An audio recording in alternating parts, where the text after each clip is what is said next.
नमस्कार मित्रांनो, मी Suresh Shevtekar Shri Tirupati computer YouTube channel सर्वांच्या मनापासून स्वागत करतो. आजच्या व्हिडिओमध्ये आपण मुख्यमंत्री लाडकी बहीण योजनेची KYC प्रक्रिया कशा प्रकारे करायची ते पाहूया. चला तर मग आपल्या क्रोम ब्राउझरवरती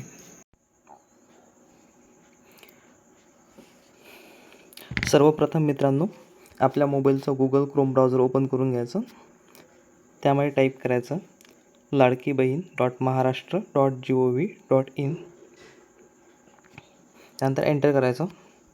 एंटर केल्यानंतर इथे एक असा इंटरफेस दिसेल. त्यामध्ये मुख्यमंत्री माझी लाडकी बहीण योजनेचे लाभार्थी KYC प्रक्रिया पूर्ण करण्यासाठी इथे क्लिक करावे असं एक ऑप्शन दिसेल. त्या ऑप्शनवरती क्लिक करायचं.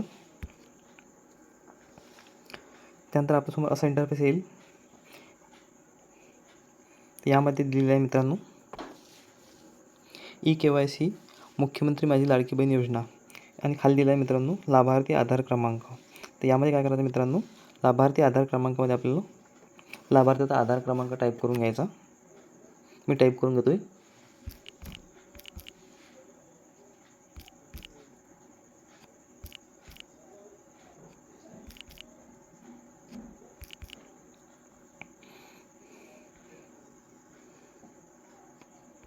त्यानंतर मित्रांनो इथे कॅप्चा दिला आहे शेवटी, तो कॅप्चा टाईप करायचा.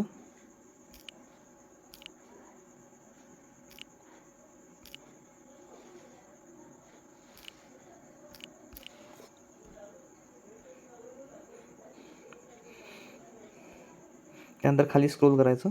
खाली स्क्रोल केल्यानंतर इथे मी सहमत आहे यावरती क्लिक करायचं आणि OTP पाठवा यावरती क्लिक करायचं. बघा मित्रांनो लाभार्थ्याला OTP सेंड झालेला आहे. जो आधार कार्डला मोबाईल नंबर लिंक आहे त्यावरती OTP आलेला आहे मित्रांनो. हा OTP यामध्ये इथं प्रविष्ट करायचा.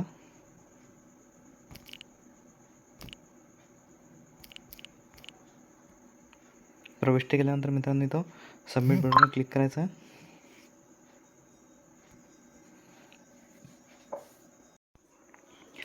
लाभार्थ्याचा OTP व्हेरीफाय झाल्यानंतर मित्रांनो इथे एक तुमच्यासमोर असा इंटरफेस येईल.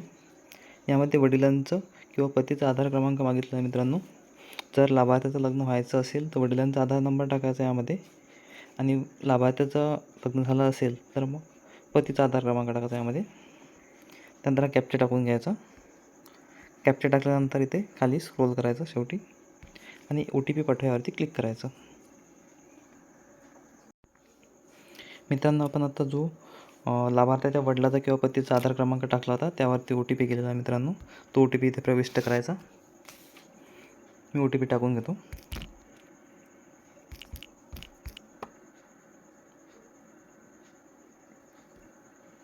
OTP टाकल्यानंतर मित्रांनो इथं सबमिट बटन आहे.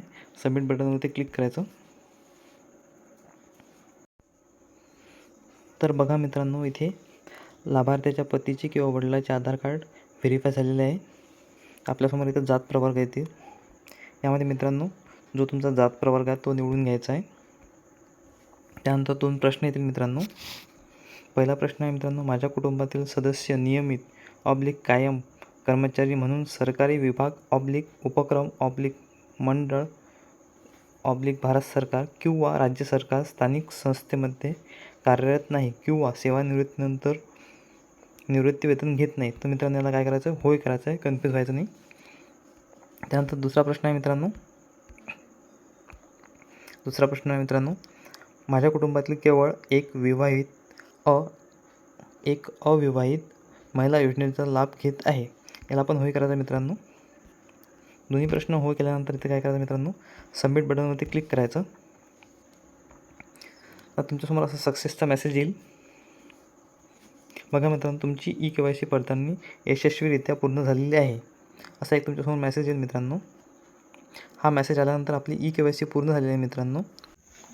तर मित्रांनो अशा प्रकारे आपण मुख्यमंत्री लाडकी बहीण योजनेची KYC प्रक्रिया पूर्ण करू शकतो. व्हिडिओ आवडला असेल व्हिडिओला लाईक करा, शेअर करा आणि चॅनलला सबस्क्राईब करा.